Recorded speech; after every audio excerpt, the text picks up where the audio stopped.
bringing news that matters to you. You're watching the Bahamas Tonight Northern Edition. Welcome back. There are just a few weeks before thousands of students exit the school halls. Tonight, one local psychologist is admonishing students, particularly graduates, to formulate a plan of action before entering the real world. With just a few weeks before school closes, local clinical psychologist Dr. Pamela Mills says students in high school should by now have a plan of action.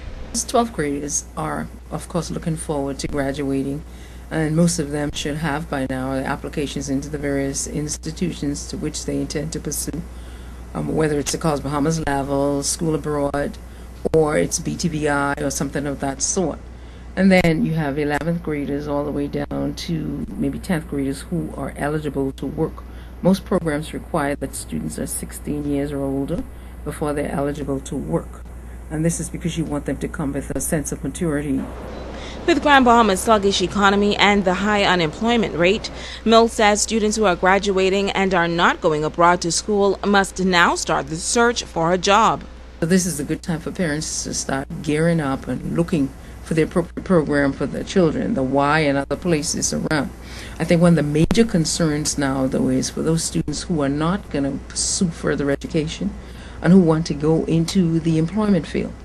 This is a good time to tap into whatever employment opportunities are there. And we know that they are not vast, and they will be very competitive. But before students come out of school, you want to have some idea and a game plan so that they're not idle to add to anything more that's going on in this society as we speak.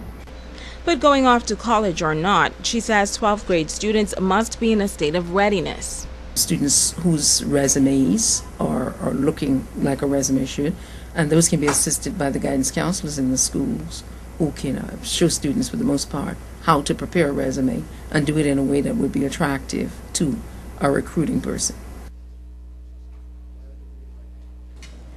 And a number of hidden gems have recently been uncovered at Sunland Baptist Academy. It's a new program, and the aim is to steer young ladies in the right direction. The event marked the beginning of a movement of positive peer guidance at that school. Shakara Trott reports. G is for girly and glamorous things. E is for etiquette and the excitement it brings. M is for moments and memories that will last forever. S is for the bonds of sisterhood, which shall be broken never. More than 25 young ladies were inducted into the Young Gems Girls Club during the first installation. The program is the brainchild of guidance counselor Siobhan Rolle.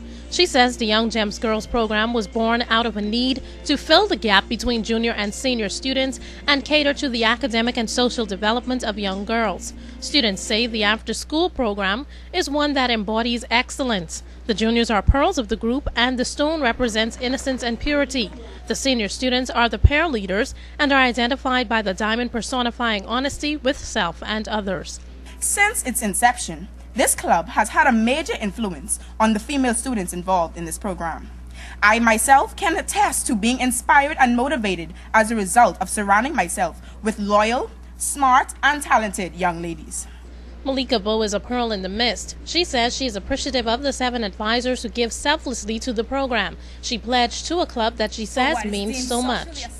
As a result of my involvement in Gems Club, I've learned proper manners. For example, what and what not to do at a restaurant, promiscuity and abstinence, and how to live a healthy lifestyle. We are also taught about the powers of teamwork and how to have confidence in everything we do. It gives me great pleasure and pride to call myself a member of the Gems Club, and it is a role that I shall carry on for as long as I live. I am grateful for the sacrifices that our advisors make in mentoring us, as they passionately mold and shape us into the young ladies that we were called to be. Pastor of Seed Sowing Ministry Estelle Strawn encouraged girls to recognize their self-worth and to become respectable role models at home and abroad. There are some young ladies, they are brought up in a home where they are taught the principles. They in school, where this is a Christian school, where the principles are there. They would go to a sleepover, go to a friend's house, and they would change in the friend's clothes. They would change in the friend's clothes when they go out. So when you see them out there, you wouldn't believe that that is the same child who leave home, and that is going on. And I'm sure some of you know some students who would change clothes when they get out just to look different or to appear to be a part of the crowd. Don't do that. Shakara Trott, ZNS Network News. Thanks, Shakara.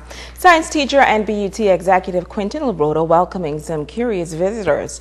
The graduating class of the Cooperstown Primary School out of Abaco stopped by the office of the area vice president in Freeport recently. Their teacher, Chantal Cox, says LaRota is considered a role model and someone the students can look up to.